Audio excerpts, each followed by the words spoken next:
The following is a Journey to Comics Network production. Hey, what's up, everybody? It's the Podfather Nate here. This is the Journey into Comics Network Best of the Week show. Highlights from all of the shows that have released this week on our network for you to get a taste of everything that we've got going on. Sit back, relax, and enjoy. Ladies and gentlemen, you're listening to Journey into Comics. Here on today's show, we're going to be covering Zachary Levi has been announced to play Shazam. So I want to tell you about this, Brando, and let me say, it's funny with the Zachary Levi thing because if you'll remember, someone else was being courted as the person who was going to be playing Shazam against Black Adam in the DC universe. Obviously, Black Adam is The Rock. So there was a lot of talk that John Cena was going to get the role of Shazam. It just made sense. John Cena versus The Rock. It's kind of a thing. I mean, only once in a lifetime, twice. Might as well make it 3 times, you know? But I guess that something happened at Warner Brothers. They released an official statement saying that they couldn't see John Cena at all because you can't see him in the role of Shazam. So he's not in as Shazam. However, Zachary Levi is going to take and do this character. I'm interested, man. I don't really know a lot of Zachary Levi's work, but I feel like he looks good as like a possible character. I think nowadays in the different cinematic universe movies, it's so hard to even judge when someone gets cast because you just don't know. And even as Jared Leto's Joker, and everybody was like, Jared Leto could play a great Joker. It could be amazing. And then, like, you looked at him, and it was just like, uh-oh. Like, we're doomed. And anyways, I digress. I think this casting could be really great. I hope that the Shazam movie actually happens. I really worry if DC stumbles, and there's some stuff we're going to talk about here in a minute about what's going on in the DC world that is weird to me. Do you know what Zachary Levi's done? Is there anything I should note in my mind from his filmography? Offhand, no. I would have to look it up, to be honest with you. But I do have a statement that he posted on Instagram. Sure. And he says, honored and greatly humbled to be a part of the hashtag DC Universe by bringing the original Captain Marvel to life. He was, of course, referring to Shazam by the character's original name before DC Comics changed it to Shazam to avoid confusion and legal battles with the Marvel Comics character of the same name. I am beside myself with gratitude, and not only for this opportunity, but also the incredible outpouring of love and support from many of you out there in the world. Now, if you excuse me, I'll be in the gym for the rest of forever.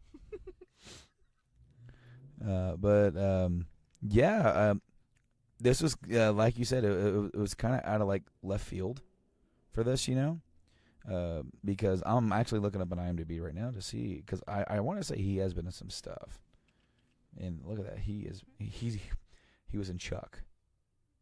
He was in the TV show Chuck. I don't know if you ever watched that. He was in Tangled. He was in Thor: The Dark World. Actually, I just saw when you pulled that up, the Thor: The Dark World credit. He was one of the Warriors 3. I think it was Fang Grell. So he's dabbled in both Marvel and DC now. DC giving him a much larger role. He played Ronald McDonald in Robot Chicken. Ooh, Ronald McDonald, that's a cool role. In Robot Chicken. Fandral, yeah, okay, cool. As you said, he was Chuck in Chuck. Yeah. Okay. I guess so. Okay, so he is Chuck. We are Groot. This is Brandon, we're almost at the point in our podcast where I can make the hilarious, I feel terrible that I just smudged the glass. Caitlin's going to be like, what is this from? And it was a podcast. The answer is... It was because of that movie's name. Because of Wieners. He was in a movie called Wieners. Yeah. Control Z. Interesting. Big Mama's House 2. Ugh. So he doesn't have a ton of credits, but some of the stuff he's done is good. He's been a actor, looks like, since 2001, 2002-ish. So he's got it, and I love that he said he's going to be in the gym for forever because Shazam is stacked. But speaking of Thor and DC and Justice League, it's kind of like it's all there wrapped into itself. It looks like Thor Ragnarok is going to kick some major ass at the box office. They're predicting it's like, what, up to 125 million weekend debut? Yeah, that's what I heard. Apparently, Thor Ragnarok has started airing in international markets where it's already hauled in 12.8 million. Damn, fat cash. That's a okay preview night number. So I'm really looking forward to this movie. I've said it 100 times on this podcast. It's there was something about it when I saw the trailers that just from the cinematography alone was like, this movie's different. There's something different about it. How it's shot's different. Visually, it looks different. The graphics are a little bit different. 80% of the movie, I don't know if you know this, 80% was fully improv. Because the Taika Waititi, I think that's his name, he's the director, he's very much like that. He wants to see the best in actors, but sometimes the best in actors is just who they are as a person. So he encouraged Chris Hemsworth to bring that goofy, hilarious, comedic side of him and not be this stiff Norse god, and full of if you think about the first Thor movie, it's like them trying to recite a Norse play, So this is a departure. I'm really looking forward to this, Brandon. What do you think about the numbers with Thor Ragnarok? I think it'll do pretty well. And when we were talking about with the whole DC stuff, apparently Justice League is now they're predicting an opening weekend box office of 105 to 110, which is around where Spider-Man hit. I want to say is about 111 or whatever it was, which is pretty damn good. But it is far less than BVS, and is a little above or around the market of Wonder Woman. It's funny how we refer to these numbers as if like, oh well, then it's not doing good. But really, it's like it's doing good. But you think about how much money they spend on the damn movie. Another thing to note, though, is that DC has not yet started the big last minute market haul because they probably want to get past Thor. Once Thor's out of the way, now you're going to start seeing TV spots everywhere. You're going to be seeing radio. You're going to see this movie everywhere. Every time you load a YouTube video, okay, you're going to see Justice League. So that may skew the numbers. But if that movie comes out that first weekend, of course we're saying opening weekend, so we're not saying overall. We're saying opening weekend. And right now, DC has got to prove themselves. They did so with Wonder Woman, and we've said it here before. But with the misstep with BVS and Suicide Squad, this movie has to come out, and it has to be spread of word of mouth. This is actually worth to go see in theaters.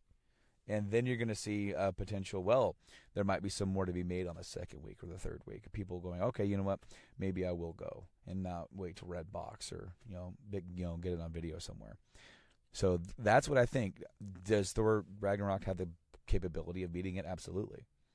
Absolutely, like they do, because here we are, even though the other two Thor movies really aren't probably worth it to say that they would be in contention for that. The other Marvel movies in general have been really good lately. So with this movie coming out and it already looking very good and it's reviewing very good, people are going to be like, okay, well, this is the safe bet. I can go see this movie and be entertained and have it not be a complete pile of shit.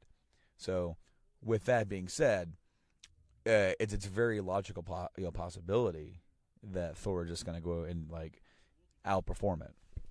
So I'm going to ask a weird question here with that.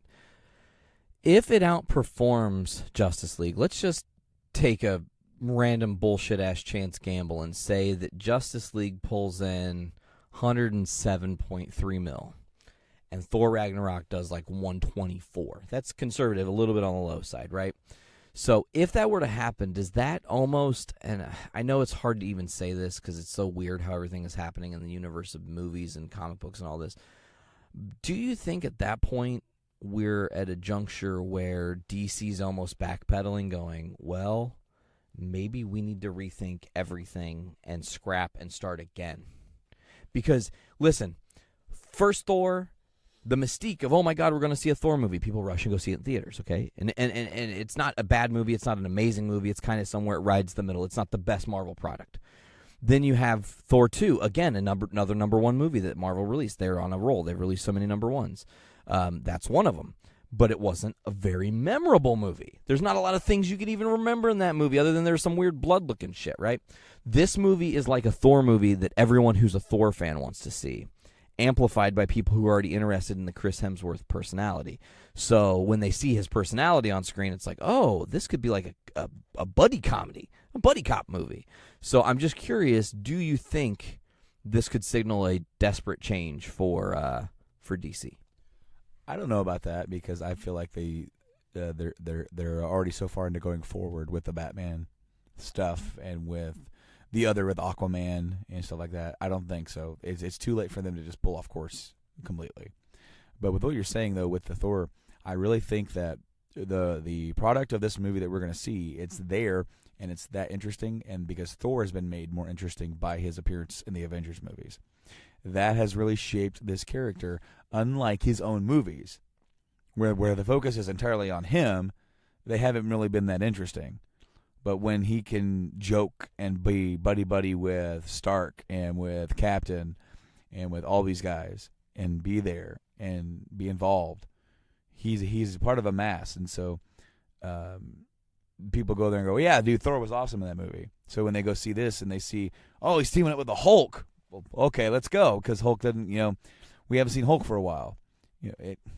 I think like this movie is doing, if it were just a straight-up Thor movie, it may not be as interesting as the story that they decided to go with.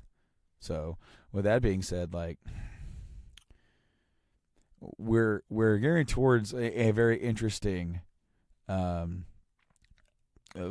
fall and holiday season because we have these two big comic book movies coming out in November, and then they're both going to get stomped by Star Wars because.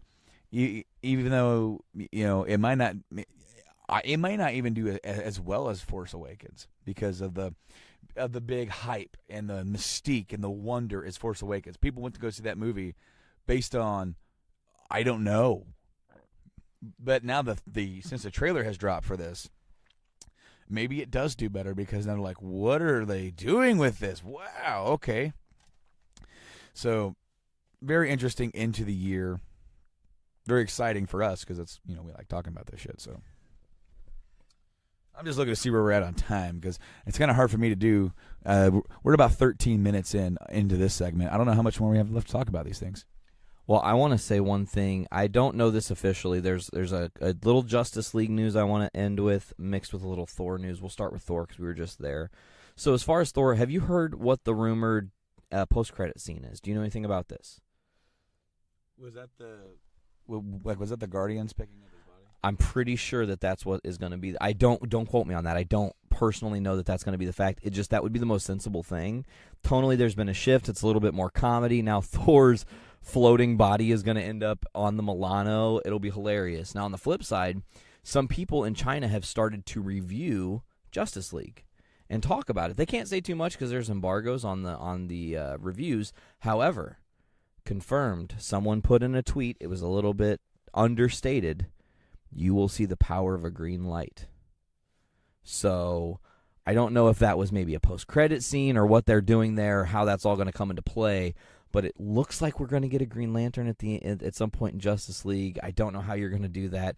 I think the worrisome thing at the end of this here that I want to kind of close on is DC has all the powers of the Flash and Batman and Superman and Cyborg and Wonder Woman and now possibly Green Lantern and Aquaman, and it might not outperform a movie with two Marvel superheroes, And then of course the dangerous question is,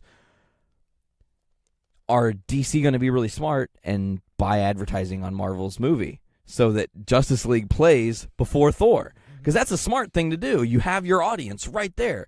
If they're going to get hooked, that's going to be the moment. Oh, I live in a fucking hole. I did not know there was a movie called Justice League coming out, That's kind of what I feel like some people might be like. So I'm excited regardless. Like you said, it's a beautiful time for us as fans because there are a lot of great movies coming out. Next week, yes, for sure. Next week we will be able to talk about the next Walking Dead issue, comic book, because it will be out. We will be in November. No Shave November. I'm all ready. You definitely got a clean start on that.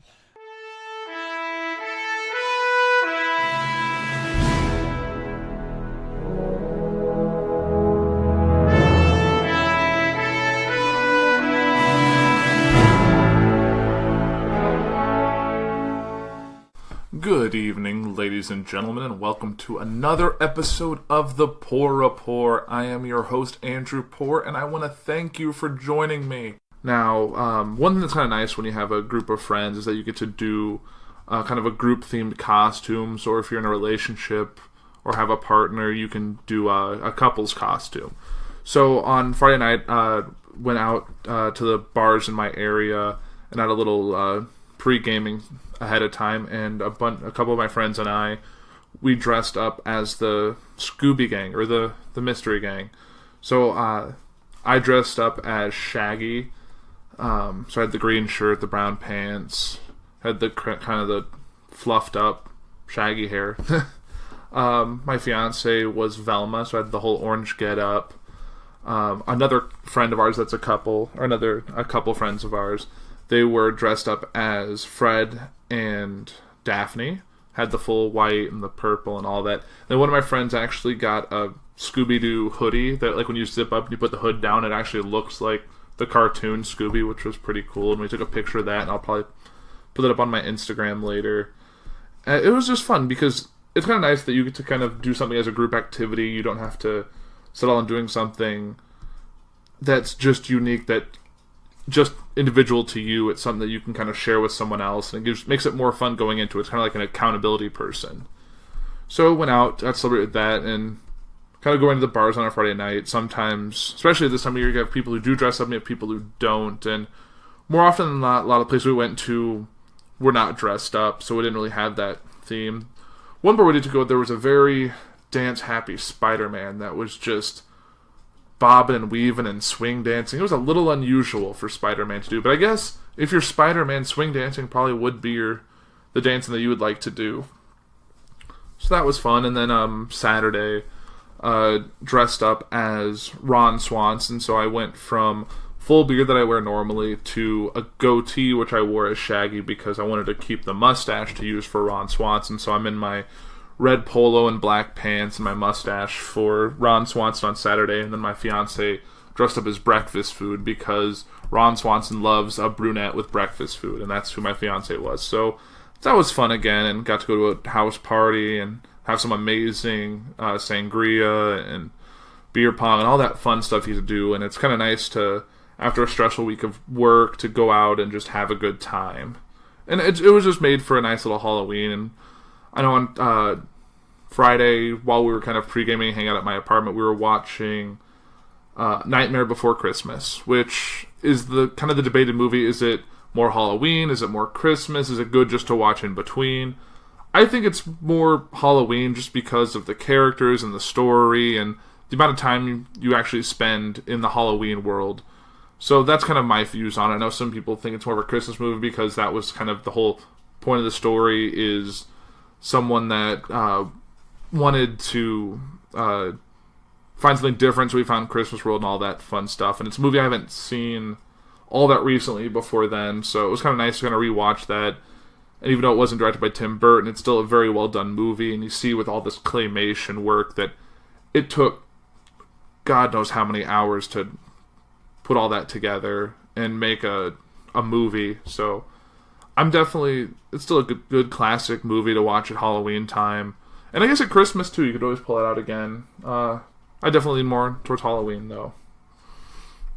And I guess with that, I'll kind of dive into the news. And there's a lot of news to talk about today, some more depressing or sad than others, but I'll kind of dive right into it. Before I get into kind of the political or the big headline news, I kind of want to talk about the Linkin Park and Friends, the Chester Bennington tribute show they did at the Hollywood Bowl over the weekend. Now, it was the first concert that Linkin Park has done since Chester Bennington's death. So it was already pretty sad to begin with, and they streamed it live on YouTube, and they had countless people come from all over, and they had a lot of bands and people that were close to the band come. I know I kind of have the list written down here. They had members of Yellow Card, Bush, Bring Me the Horizon, Machine Gun Kelly, Korn, A Day to Remember, Sum 41, System of a Down, Blink-182, Avenged Sevenfold. And they also did a big video tribute that featured U2, Paul McCartney, Duff McKagan, 30 Seconds to Mars, Dave Gahan, and Metallica. So they had that Linkin Park, which is a band I've loved. I got to see them live a couple years ago, and I'm thankful I got to see that with one of my best friend who I've always listened to Linkin Park in his car with, and it really got me into the band more than I did when I was growing up. So I think it's really nice they're able to do this tribute thing, and it's hard to say if Linkin Park will cease to exist moving forward. If it's hard to do Linkin Park without Chester Bennington's vocals, because they're very iconic and they're very appropriate to the song, and I can't imagine any of his hits or any of the band's hits that he was such a prominent part of and that his voice was so impactful on than some of their classics. I know they did, during the show, they played the song Numb, which is one of their biggest hits, and they didn't have a vocalist. They had the band up there, and they purposely left the vocalist position empty. They just had a beam of light with a mic, an empty mic stand with a wreath around it, because his voice was so impactful and so strong and passionate in that song, and there's just no one who can replace that. And it was hard to see that image, that video of them just playing without Chester.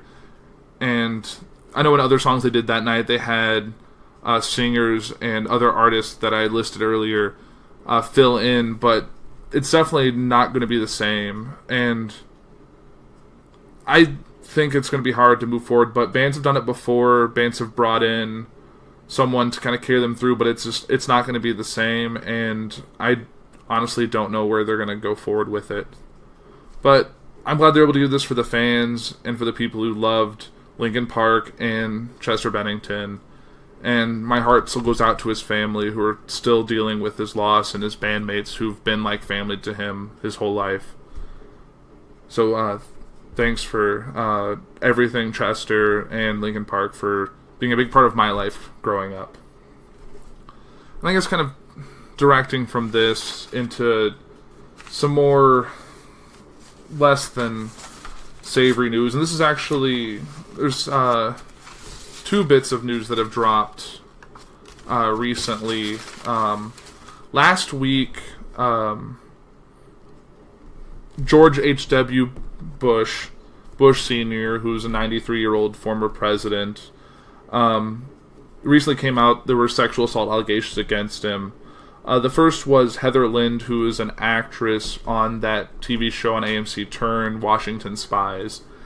And her statement was that he touched her from behind and told her a dirty joke, and this all happened in front of George H.W. Bush's wife, Barbara. Apparently this happened 4 years ago. And those of you who've seen video either from the show I talked about last week, where they did the hurricane relief tribute, he's been in a wheelchair since his late 80s, so he's been there for about 5 years now. And when he does pictures, he kind of has to do them from the waist. And he's come out and apologized, and since Heather Lind made a statement, 3 other women have come out and made similar allegations. And I actually have a statement that the spokesperson for the president, former president George W. Bush, had said, and it says, "At age 93, President Bush has been confined to a wheelchair for roughly 5 years, so his arm falls on the lower waist of people with whom he takes pictures. To try and put people at ease, the president routinely tells the same joke, and on occasion he has patted women's rears in what he intended to be a good-natured manner. Some have seen it as innocent, others clearly view it as inappropriate. To anyone he has offended, President Bush apologizes most sincerely." And in what I've seen recently, I don't even think George W. Bush can really speak much for himself. I think his... I don't know. He's at 93. He's not definitely in the best of shape, and he didn't speak at the event last week. And in that video he did, he just said one word in that whole video, and that was "thank you," and that was still kind of jumbled and not quite there. So I think he's not as communicative as he was even a few years ago. So it's hard. I'm a little conflicted on this because sexual allegations are no joking matter. They're very serious.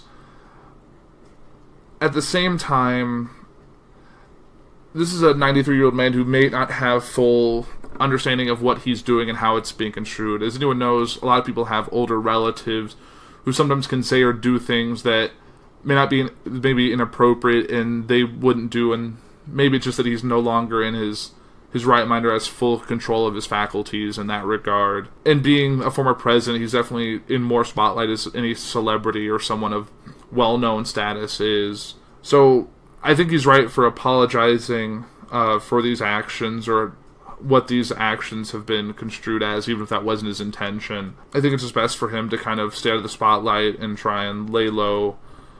At his age, he's probably not going to be around too much longer. Like I said, he's not in a best state. He's wheelchair confined. Looks like he's missing some of his teeth. He's no longer really verbal.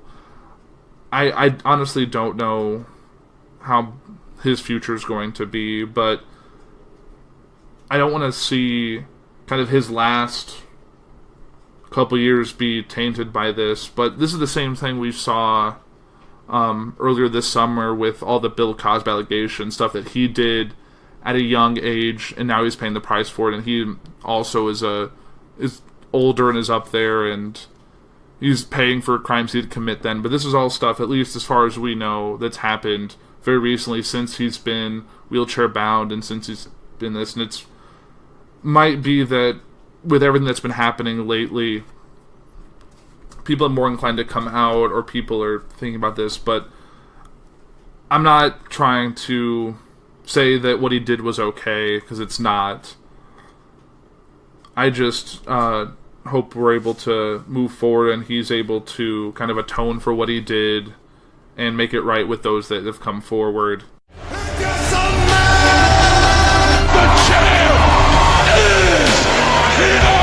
Do I have everybody's attention now? Since the last time we talked, they have completely they have severed ties with Jeff Jarrett. But not Karen. Well, Jeff Jarrett and GFW are no longer in Impact Wrestling's future. Apparently, there was going to be a merger between GFW and Impact Wrestling, and it was going to become Global Force Wrestling presents Impact Wrestling. Like, the company was going to become Global Force Wrestling. The brand was going to be Impact. Well, that's not happening. They even had brand new Global Force Wrestling belts made to reflect the changes, but nothing was finalized on paper. Well, if you don't got it in writing, you don't got it at all, my friend. And yeah. Are they going to go back to old belts then? I don't know. From what I've seen, they have not yet done that because they have so many. They tape so many shows at once to cover up so many weeks of television that they haven't done that yet. Now, what I'm hearing is that, okay, so Impact is hosting Bound for Glory in Toronto this year. I think it's up in Canada. And that will be the dawn of the new era of Impact Wrestling yet again.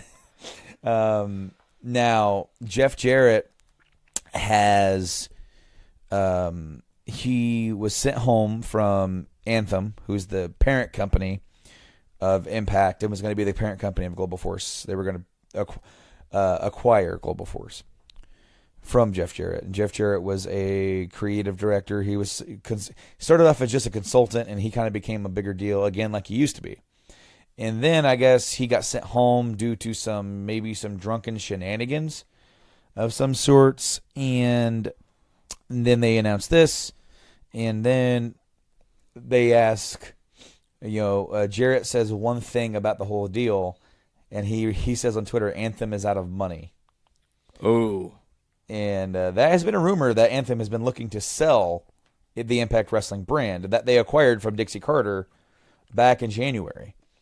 They're going to end up selling it to Billy Corgan or WWE. Well, Billy Corgan was already in a deal to purchase the NWA. Oh, so that's been going on for months. Oh, interesting. I didn't realize he had given up his hopes on Impact once they ousted him and Dixie. Yes, that deal ended in court, and it was a done deal. Then he set his sights elsewhere. The NWA is up for sale. He's looking at trying to turn the NWA into something. Haven't heard much about that in a long time, but that's the last thing I heard. That was months ago. Now, Anthem refuted Jeff and said, on the contrary, or no, they said inaccurate was what they said. Inaccurate. We are looking forward to the Canadian tour dates for Impact Wrestling, blah, blah, blah. Then Jeff turns around and puts himself into rehab. Weird. And then Jeff's daughter from his first marriage posts a post of her as a little girl with Jeff from like the late 90s. And basically said that they are not on good terms right now, but she's very supportive of her dad in hopes that he saw the post, right? Yeah. And no matter what, that she loves him, blah, blah, blah, all that kind of stuff. And then I don't know if she then later retweeted it or somebody posted something of somebody's like, interesting. Yet another husband that Karen Jarrett has sent to rehab. Jesus. Oh, no. And then Jeff Jarrett's daughter retweeted it. Oh, damn. I'm like, damn. Things are not good in the hood over there. Shots fired. So it sounds like that Impact, I've heard rumors of them being interested in Ricochet, trying to build up a new roster. Several wrestlers have given their notice to Impact. One of them being Rockstar Spud, and apparently WWE is interested in him into coming in for the Cruiserweight division that they were trying to build up for 205 Live. And I've also heard they're about ready to call up Hideo Itami to be on the Cruiserweight division. Damn. They're getting stacked over in the Cruiserweight division right now, Brando. Well, that's the case. They lost Neville. They lost Austin Aries, two really big guys. I know that's probably not the place where Austin Aries really wanted to be. However, I do think Austin Aries was trying to make the best of the situation. Absolutely. And they fucked him.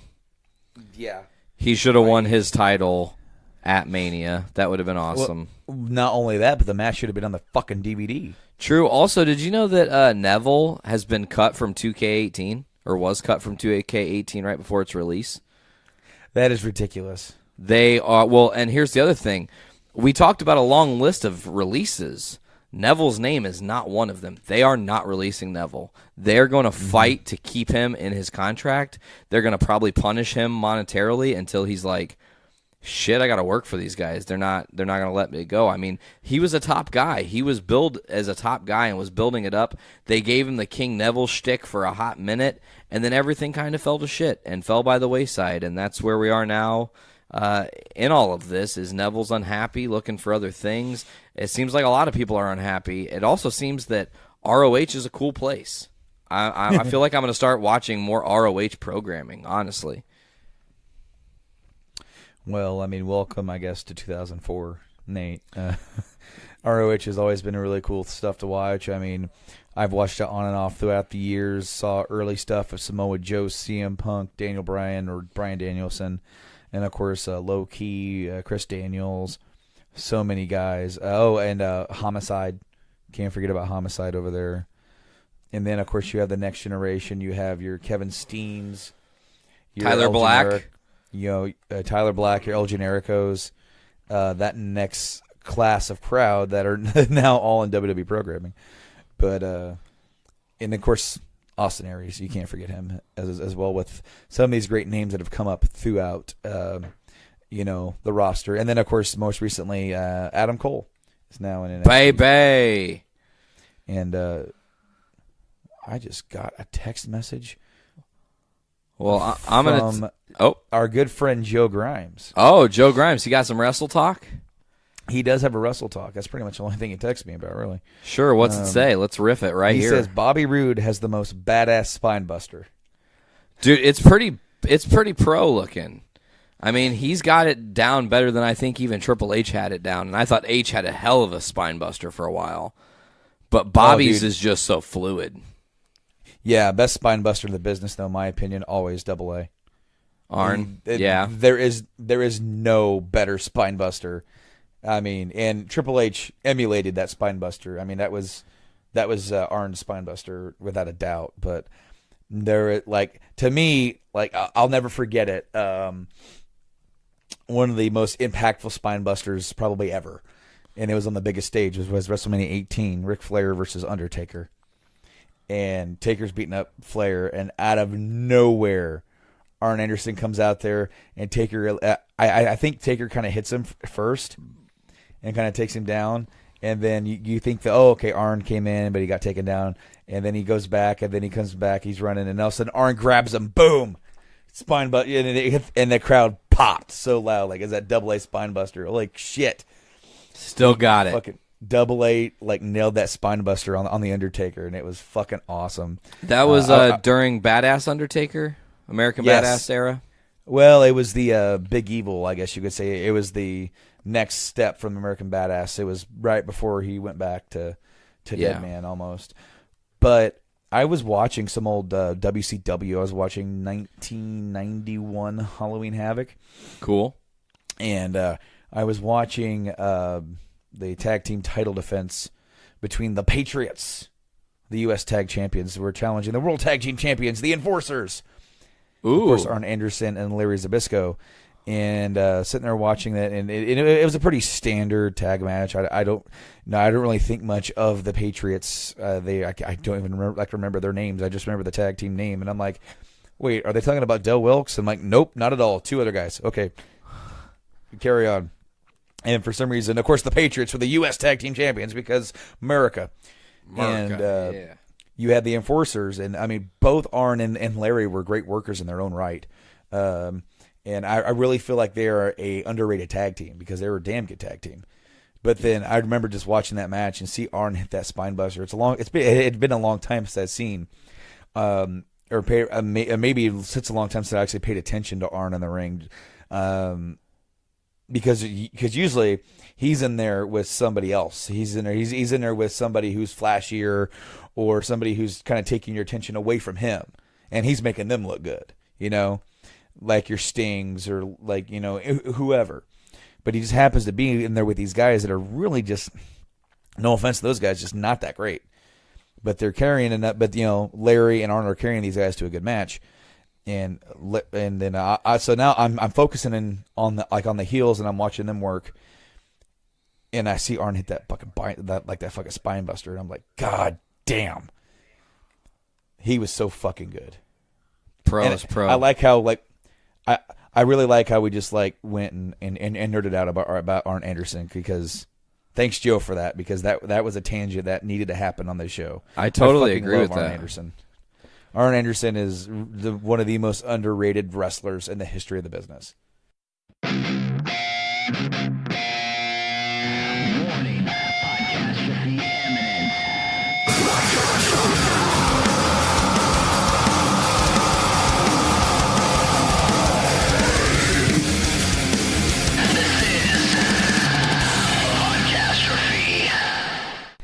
What have you been watching, Dr. Dongo? Yeah. In terms of shows, just binge. Mostly just I'm going through How I Met Your Mother again. Solid. That was my favorite show. It's to this day. Aside from that '70s show, it's my favorite show of all time. Because I watched that show premiere on TV, and then I watched it end. I did not watch it premiere, but I really got into it. I really liked it, and it's so funny. But mixed with the drama is perfect. It's perfect. It really makes you feel sometimes. Other than that, I try to watch documentaries on Netflix. The one I've loved the most recently is have you guys seen the movie Goon with Sean William Scott?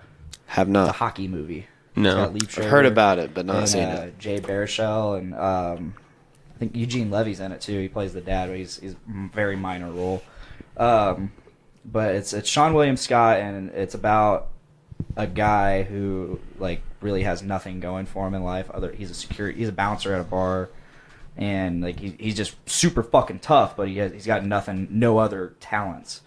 So he's at a hockey game, and he's like one of the hockey players gets a penalty, gets to sit in the penalty box, and like the crowd's just sitting there talking shit to him, and then the hockey player basically runs out in the crowd, and Sean William Scott's like, "Hey, fuck you," and just beats the shit out of him. And then the coach sees this and offers him a spot on the team, and before long, he gets a like just below professional level hockey team position. And so it's about this guy who he's a goon. He's an enforcer, the official title, which is most what hockey is, honestly. So so he's on the team not to play hockey but to go out and fight. He's there to get retribution for the things the refs don't call. And he's there to protect his team. He's there to get payback for what the fucking refs don't call. So he's there to fight. He's there to beat the shit out of the guy that fucks up. Interesting. And it's a funny movie. It's got a really nice drama element to it. It's a good movie. But this documentary, it's about like the real life enforcers and the people who just do nothing but fight in hockey. It's about that whole lifestyle. It's about like the stigma behind it. Like, oh, there's too much fighting in hockey, and oh, there's all these concussions in hockey, and it's like, and they did a study, and it's like all of the concussions are from non-fighting related incidents. Like 90% of the they really doled down the fighting in hockey, I feel like. And they went into it further and said if it wasn't for the padding, like they have like super padding to where you don't feel any impacts on yourself. So because of that, people are more aggressive. People that back in the day, they weren't as aggressive because you could feel that shit. You didn't want to fucking nail a guy at fucking 30 miles an hour. It's going to hurt you just as much. Yeah, so they think it's because that the padding's so much more superior and hits so much harder that people are getting hurt so much more these days. And it's a really cool look. But if it's not from the fighting, let them fight. Yeah, shit. But that's the thing. It's such a violent, because of the fighting. It's extra violent, and of course people are going to look into that. And of course it's the fighting that's causing the concussions. Of course it's it's causing a lot of shit, but concussions is very rare for that. You get a concussion from your brain shaking in your skull. Right, not from getting punched a couple times. That happens from your body jolting.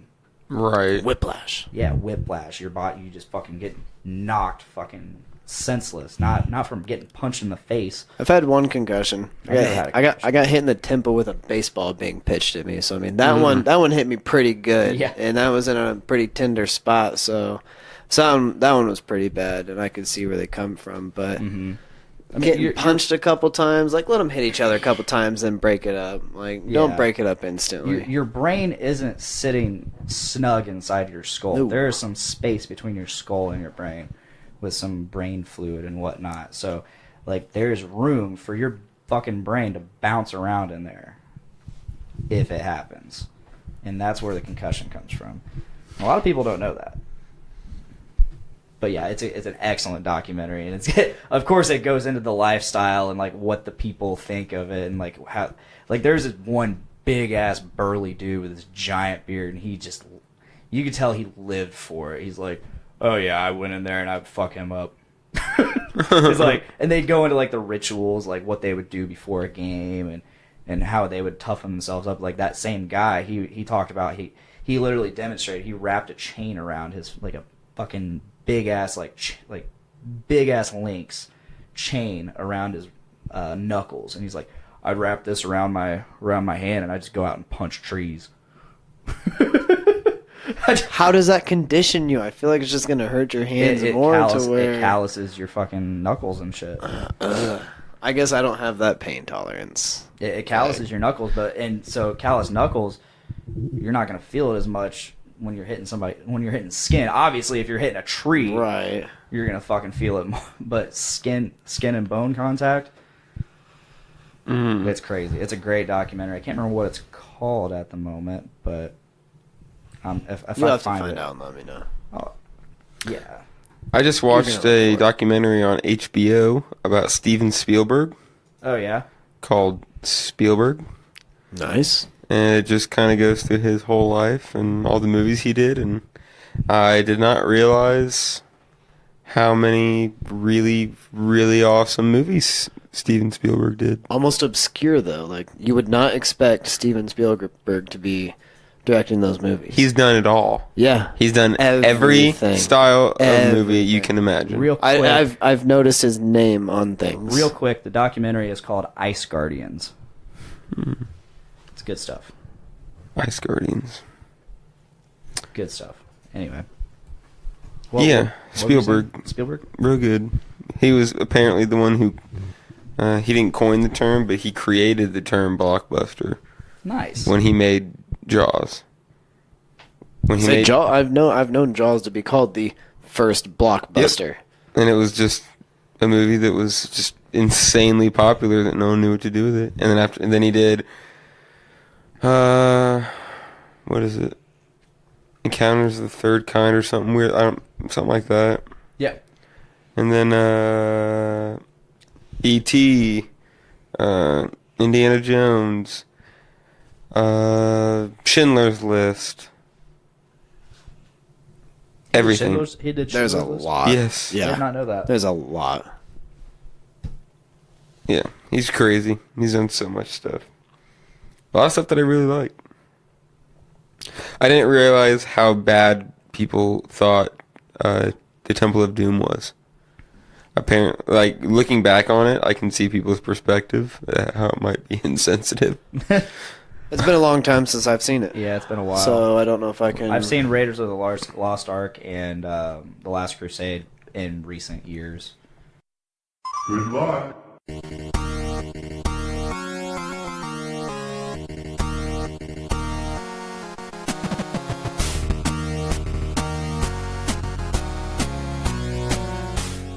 Hey, Brandon, let me smash. Joanna will get that. You know what I'm talking about? No, Okay. I didn't like something about Smash. I meant the Lost here. Let me smash. I'll show you the video. Okay. If you have the Wii U accessory for the GameCube controller adapter, plug that into your USB port on your system, or on your dock, I should say, and you'll be ready to go. In fact, you should be able to play most games with that controller. Yep. So if you have an old school GameCube controller or one of the newer ones that they created for the Smash series when they re-put them out, you're in luck. I think that's really cool, and I think that's really telling that it's probably coming, and they're going to be making more of those. Telegraph. Yeah. But that came in the update in 4.0.0. Of course, another thing that they did for that was they extended the length of time which you could record a clip, which is still pretty short, considering it's like 30 seconds and like a minute or something like that. But they plan on doing more, but they don't ever want first-party Nintendo games. They're still being stingy. That's Nintendo, though. So the last thing we're going to talk about, or the last thing that's really on the docket for today, they mentioned this at E3. Yes. And now it's here. It's here. Xbox original OG games are now playable. They're now announced, and they're here for the Xbox One with 1080p resolution and better frame rates and loading times. Microsoft has revealed the first 13 backwards compatible Xbox games for Xbox One, and all the 13 were available on October 24th. So if you're listening to this, it's been about a week or so ago or whatever. And all are enhanced with 1080p resolution, higher or smoother frame rates, and faster loading times. Here are the first 13 games you can play on any Xbox One if you own the title. Right. Or you can buy it from the store for $10. Right. Star Wars Knights of the Old Republic. That's a big one. Boom. Ninja Gaiden Black. Yeah. Crimson Skies, High Road to Revenge. That is that's an exclusive Xbox. Yeah. Really fun. That's like that's where during that era where we haven't had a good Star Fox game in a long time. Yeah. There it is. Almost a good Star Fox game right there. Fusion Frenzy.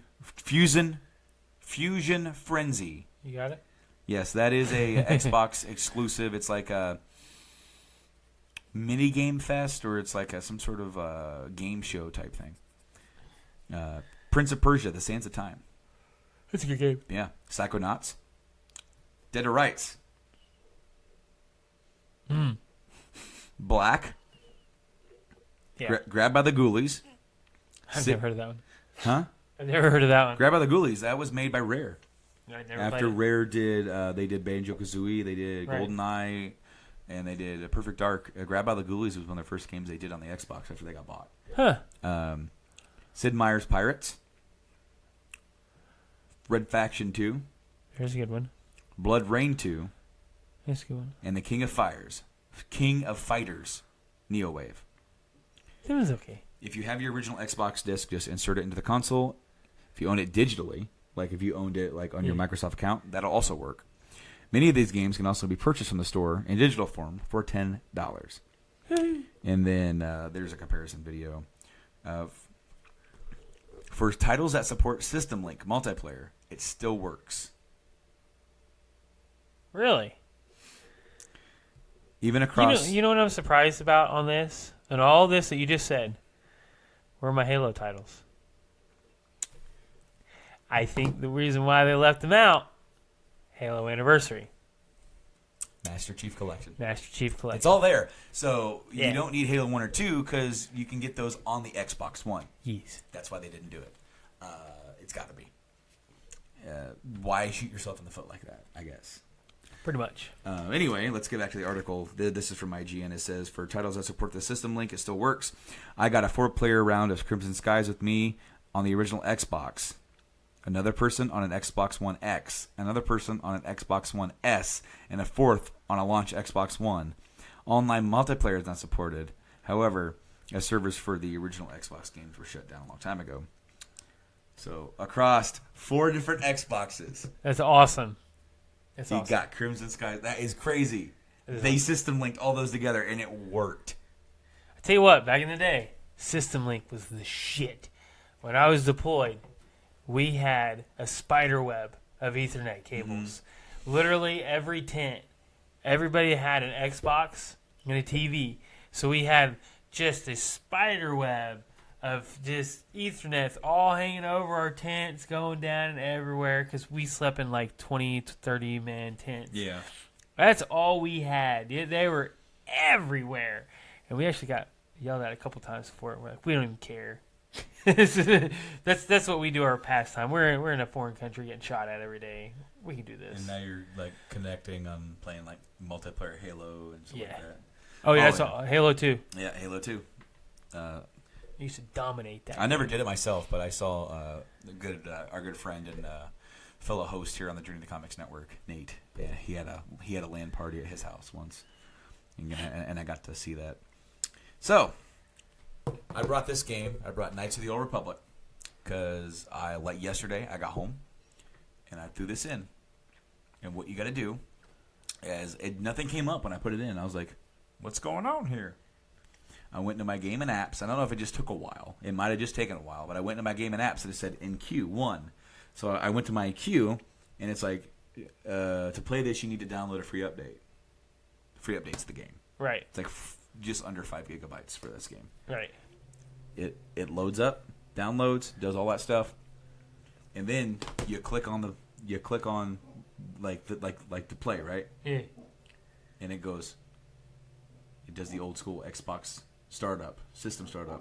Wah, wah, wah, wah. And then it goes into the game. And it loads it up. The only thing that I will critique, at least what I saw on Knights of the Old Republic, the character models look good. Everything looks good. The pictures that they have set up for the equipment and for your character models, they were up-resed. Yeah. So they look like crap. Doggy, we're trying to talk about Knights of the Old Republic. That's my dog meat. Guarding the house. Yeah. This is my settlement. Yeah, from what? from the guy mowing the lawn across the street. Shake fist. So, Knights of the Old Republic, I can tell you what, as soon as I saw this article a few days ago, like, I flipped my shit. Right. Because when I saw that KOTOR was on there, my disc likes to freeze up and not work. Right. I don't have to worry about that anymore. Because you downloaded it online first, so you know you got a good copy. All they're reading is your certification code. Yeah, exactly. That's all it is. The Xbox Live stuff does not work. They've remapped the black button to the right bumper, the white button to the left bumper. So just know that it's not going to tell you that. You have to figure that out yourself. So just know that's where the buttons have been moved to. It's true emulation of that, because when you play a 360 game on there, it'll launch you to 360 mode. Right. When you press the home button, it'll bring up it'll bring up like the 360 menu, and then you have to completely exit out of 360 mode to kind of really get back to your Xbox stuff, One stuff. With this, it's Xbox One menu. It's all that stuff. It's very smooth. The game did freeze on me when I was typing my name in, so it's straight up KOTOR. That's kind of how that game is sometimes. I'm not saying that KOTOR is void of bugs or problems. It definitely is. It's a RPG in the early 2000s. Bethesda, king of the bugs, and this game is not void of it. But I named my dude James Kirk as a joke. But what I brought with me are 5 games from my collection. Should be on there. That I think should be backwards compatible. And you could easily say the Grand Theft Auto trilogy. Yeah. Because those 3 games are on the PS4. I tried to grab things I knew were not, or maybe one of them might be, but that I knew would not be on the PS4, PS2 collection type thing, right? Right. The Grand Theft Auto trilogy, 3, Vice City, San Andreas, absolutely. You have those discs, you should be able to play those. Right. 100%. Hitman, Silent Assassin, Hitman 2, I love that game. Absolutely. There's plenty of games I didn't bring, but these are the ones I just thought about. First of all, another BioWare hit, Jade Empire. Absolutely. This one falls under the radar. This came in between Knights of the Old Republic and Mass Effect. And, this thing is heavy. Yeah, there's a lot of discs in there. Well, it's actually only 2 discs. It's the damn manual. Oh, the manual's thick shit. Yeah, it is. And it shows you all their moves, fighting styles. Oh, yeah, dude. I love this game. When I got my Xbox, KOTOR is what got me to get an Xbox. Rob told me, you got to play this game. And I'm like, I don't want to buy an Xbox. He goes, I'll let you borrow mine. So I borrowed his Xbox, and KOTOR fell in love. Fell in love with that game. KOTOR is in my top 10. Easy. Right. Easy top 10. Yeah, right up there. It's in that same mindset with me with like FF9. Those games at some point could easily bleed into my top 5. But what like when people ask me, what are your top 5 video games ever? And I start like, well, FF7. And I'm like, I could easily go FF9 next. Right. But I don't want to. It's like I don't want to stay like, okay, well then what if I'm not going to pick an FF, well, where would I go for number 2? Chrono Trigger. Okay, what's next? Mass Effect 2. What's next? I could easily say Mass Effect 1 or 3. But I don't want to because I want to, like, okay, let's get away from keep saying the same ones. Right. Okay, then Metal Gear Solid 3. And I could easily, once again, do MGS 1. But I'm like, well, then if I'm not going to pick another Metal Gear, Link to the Past. Yeah. And then after that, it's like, well, then what next? A KOTOR or a FF9 or whatever, RE2. And these big long list of games that I just think are amazing. Jade Empire may not be in my top 10, but it's pretty high. It is definitely they take the KOTOR engine and they take it to the next level. It's a little bit more action based. Right. It's set in like ancient China, so you have that sort of mythos in there. But it's definitely underlooked for sure. The next one, you know it. I know it. X-Men Legends, and I easily could brought X-Men Legends 2, but let's get both of them on there. X-Men Legends, fun, awesome, yes, local, even maybe LAN connection. I don't think this has that, No, it does not have System Link on here, so you can't do that. But this game displayed at 720p. Huh. Back in the day. Yeah, back in the day. 2004 when this game came out. But if you can get 4 players on one Xbox playing this game, and on one Xbox One, that'd be fine. That'd be cool. Yeah. Easy one. I picked KOTOR 2. You have KOTOR 1, you got to have KOTOR 2. You're listening to the Voice of Survival Podcast. Ladies and gentlemen, your host, Nate Phillips.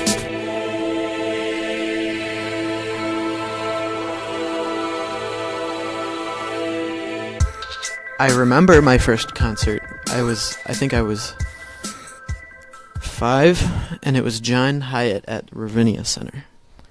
That was Interesting. but I wasn't really grabbed by it really.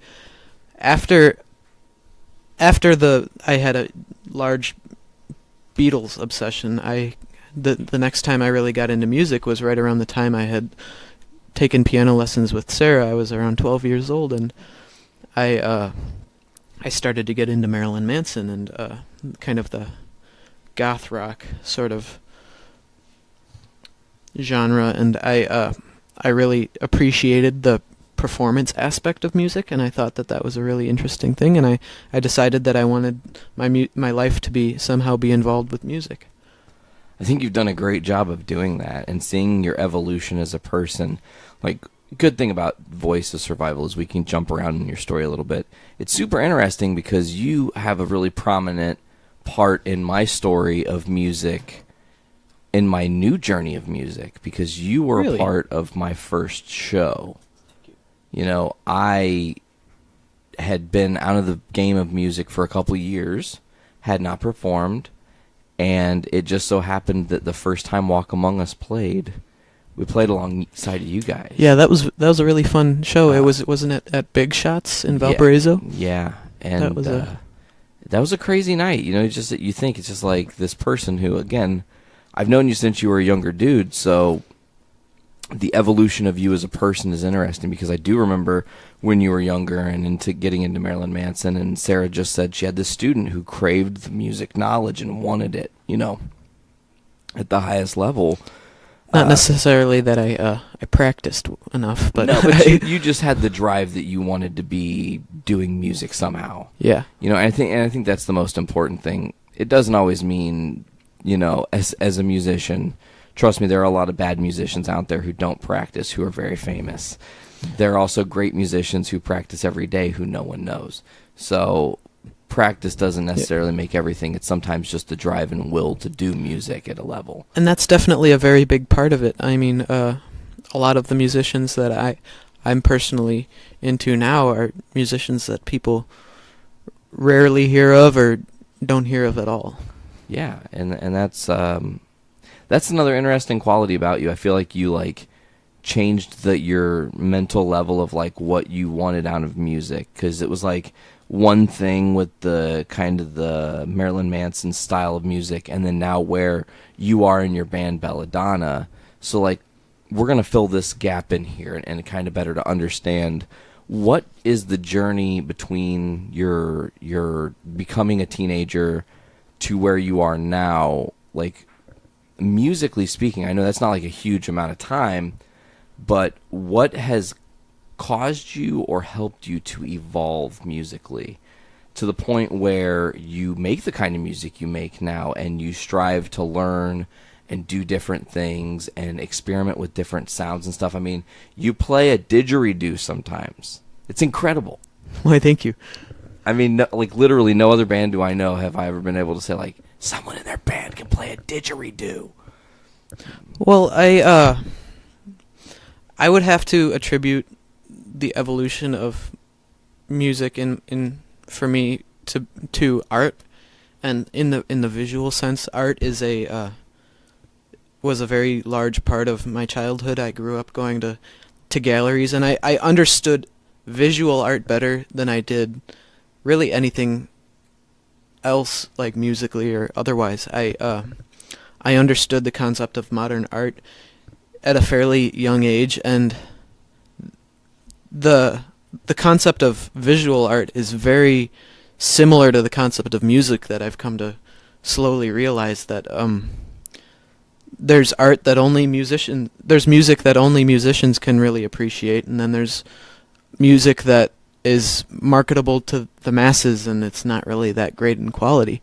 And it's the same goes for art, visual art, where there's the modern art where nobody really understands why there's a single dot on a canvas, but the other artists do, and that's why they make it for the other artists, which is I guess a little bit conceited, but it has its own value. In the value of art is what people are willing to pay for it. So correct. And it's art is definitely one of those in the eye of the beholder type thing. Definitely. Like you could have 3 splotches of red paint on a blue canvas sell for like $48 million because one person loves those 2 colors so much. Yes. And that's the only reason. And that might be the worst piece of art ever made, you know. There was actually an artist that took a shit in a can and sealed it and sold it for millions of dollars. Wow. Yeah, that's an actual true story. So. Wow, I'm gonna have to. Yeah, I'm not sure about the details of it, but that did happen. Oh God, people are gross. Yeah.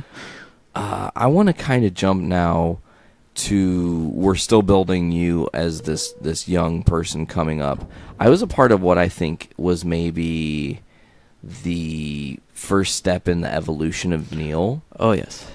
Because fate mixed with circumstance mixed with every kind of other fucking thing possible brings the situation together where a lot of this can be recounted on episode 1 of The Voice of Survival, where Sarah was my guest and she definitely detailed like a lot of the meeting, but we're going to definitely get your perspective on it. So Sarah does this piano rendition of Darkness Within by Machine Head.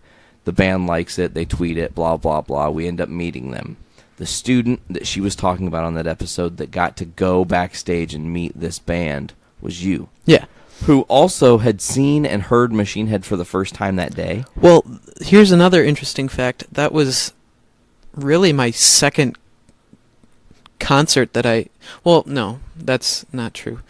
That was the second of my obsessive concerts going to. My first would have been Marilyn Manson early in 2012. Sweet. I saw him, and then after that I was sitting at my dad's girlfriend's house in Tinley Park, and Sarah was telling me that she was going to Machine Head the next day, and I was living in Tinley Park at the time, and the show was happening in Tinley Park, so I was like, "Hey Dad, can we go?" And I begged him, and I had to do a bunch of chores to be able to go. And then we finally went, and that was really my first exposure to a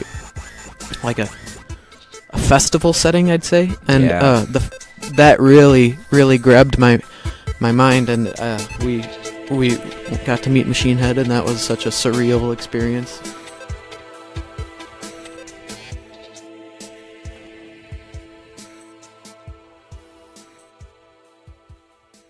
Good evening, and welcome to the second episode of Brews with Dudes. I'm your host, Nick Maxon, and I got a couple dudes here with me. Get that shit.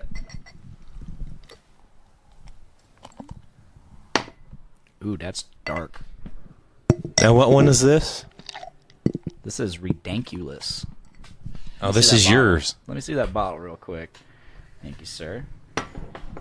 Yeah, this is Ridiculous by Founders. It's an Imperial Red Indian Pale Ale.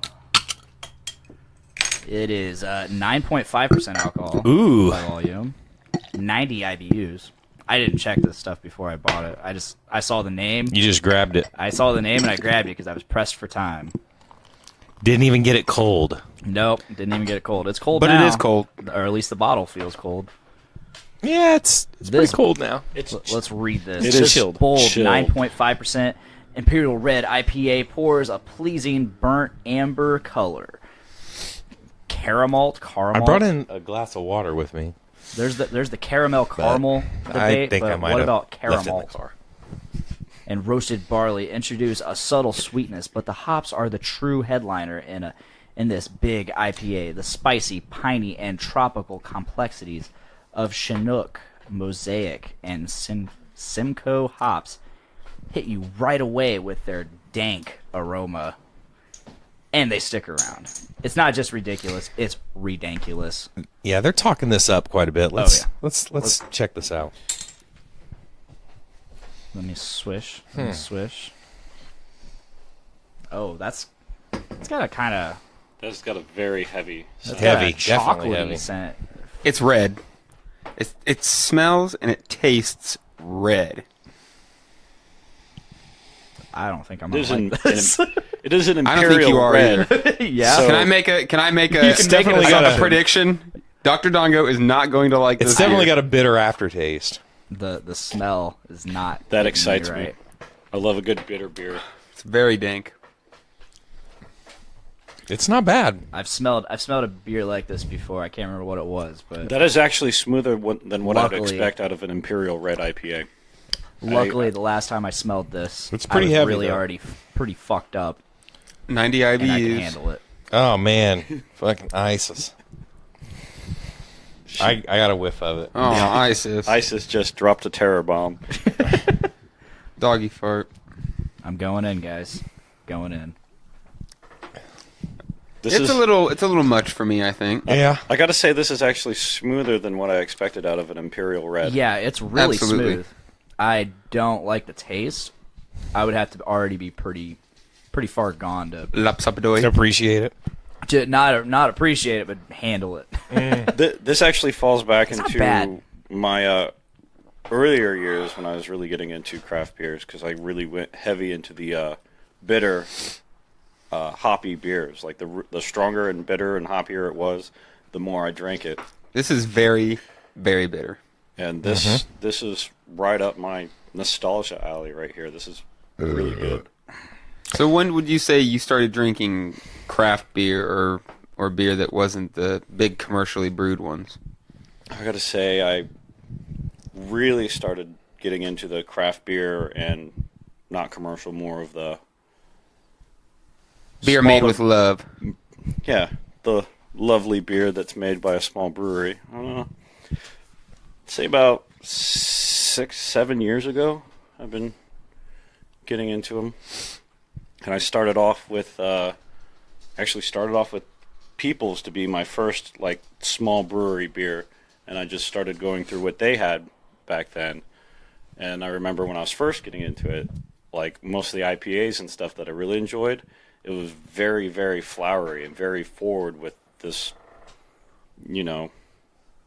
hoppy, just the flowery side of the hoppy taste, and I didn't start really tasting the underlying flavors and the bitterness of it until I started to, train my palate into it. But when I first was taking it in, I got the hoppy, and then I'd get a little bit of the fruit sense that really did it for me. People's for the longest time to me had a lot of what I considered the same styles, but I feel like lately in the past year or so, they put out a lot of different kind of styles that I really like. I need to try these things because unpopular opinion, I'm not a fan of People's. I generally wasn't either. Ooh, depends on what you're drinking, I guess. Yeah, I've had not a fan of Mound let's say Mr. Brown. Me but neither. I Farmer's Daughter. I think is an Farmer's excellent Daughter is the excellent. closest that I can get to liking it. I've got to say it's maybe 4 or 5 beers that I would recommend that you would enjoy from People's, aside from their normal Mr. Brown, Mound Builder. Mound Builder's and it's Hop decent, Killer. but Hop Killer's a good one. Hop Killer. I like the Boiler Gold. They just came out with a beer for Purdue University. Actually, that is a Purdue University brewed beer called Boiler Gold. People's helped with it, or they brewed it at People's. People's has something to do with it. They brewed it at People's, but it is a Either Purdue way, University that's really cool that backed they're doing that at Purdue. only. Apparently, they've had a relationship for a while now. That's really where neat they work on that hops they- together. And I'm not a fan of Ridiculous. I'm not going to give it. I'm not a fan either. This is not my favorite that we've done today. I don't think I would buy it again. I would accept it if someone offered me this or a shitty beer. I would probably accept this. Unless it was Pabst. I'm a big fan of Pabst, but I can get Pabst anytime. But if somebody offers me this, saying here is a good beer for you, because this is probably a I'm going to go ahead and accept $3 beer, $2 or $3 beer, so it's good enough to drink again. I'm probably not going to buy it. Yeah, no, I won't. Also, if I may, this was bottled in May, so I don't know what kind of I don't know what that will play into it. It is. This actually has most Imperials have a decent shelf life. So that's why I'm saying I don't really know how much of an effect it'll play. I can just say definitively that it was brewed 5 months ago. So, well, it was bottled on 5/30 of 17, so it's not quite 5 months. Which I think for most beers, that's pretty long. You don't really want shit to sit around that long. No. But so, I'm gonna give the thumbs down, Dr. Dongo. I agree. You didn't do very good. Next time, I didn't do very good. Next time, don't be late and pick a good beer. Right. Well, the thing is, I'm very inexperienced in terms of this. I want to give you the credit. I will give you the credit that you picked a very reputable company. You picked a great company, a great brewery, and you picked something that I don't know why you picked this. I would not have guessed that you would pick this. See, it's such a strong beer, and I know you don't like that. I was at the liquor store, and I was trying to. At first, I was looking for something that I would want to try. So I was looking at the Three Floyd stuff that I hadn't tried, but I was like, no, I want to pick something that nobody there's gotten. So never had it. Yeah. So I figured, okay, if I pick something Three Floyd, more than likely you guys have had it. That was the goal. I believe that's what we've said to everyone. If you're going to bring a beer, bring something you think no one's tried yet, because that's what we're trying to do. We're trying to drink new beer. Yes. Well, next time I'm bringing Stroh's. Hey, Dongo, let me shoot you a suggestion while picking out beer, since you were newer to it. This is my like journey next into beer. week when you're prepping, go ahead and start going out like tonight if you have time, or tomorrow, to go ahead and give your time to shop around in beers and read the labels and see what they have to say. That's what I was trying to do as well. I just didn't. I saw Founders, and I'm like, okay, I can get behind that for sure. I already have a beer for next week. Oh. Is it the one you told me you were going to bring this week? No, it is not. That's it is excellent. one specifically brewed to be enjoyed by October 31st of 17. So we're going to try to have a super special Halloween edition. So. Oh, boy. We'll see how that goes. Quickly, while we've got the moment, I want to say thank you to the 250-plus people who have liked the Brews with Dudes page before a single episode came out. That's impressive. Yeah, I saw you announce that, and hats off, man. I'm happy to be a part of the first 2 episodes. I'm happy that you're part of the Journey into Comics network. Me too. I love all 250 of you should be sharing this page. Yeah. Absolutely. Imagine if that happened. No one realizes, like even if you don't drink good beer, I bet you've got a friend on your page that definitely likes good beer. So just share it and just say, hey, some friends of mine are trying new, really good beers every week, trying to just taste a little bit of everything. So. Even if not everybody thinks they're really good. I've got to give this Ridiculous a solid thumbs up on my half. I'm glad you like it. I think that's why I like the idea of having multiple people, and we're not trying to stroke anybody's ego. It's like, we don't like the beer, then we don't like the beer, and that's why I like explaining the IBUs and explaining the color and saying what it tastes like. We're trying to paint We're trying to paint 4 different perspectives of the same beer, so you can decide if you like it yourself. But yeah, I mean, we kind of went into it last week. Like, I've done a couple podcasts with Nate and Brando and Dongo, and after just doing it once or twice, I loved it. And then they were all like, "Dude, you should do a podcast of your own. Like, just do something." So I'm glad we landed on something like this. I'm definitely glad this is one more thing on top of the mountain of things that you have your hands in. Right. Having one time a week that's organized around drinking beer. Usually it's like, we're going to get together and listen to bands play, but it's like, we always are like, well, we're also just going to drink a bunch of beer while we do that. Like, we're always talking about the beer while we do it. Yeah. So now we've got a very focused, we got 1 hour that we're focusing hard on just drinking beer and talking about beer.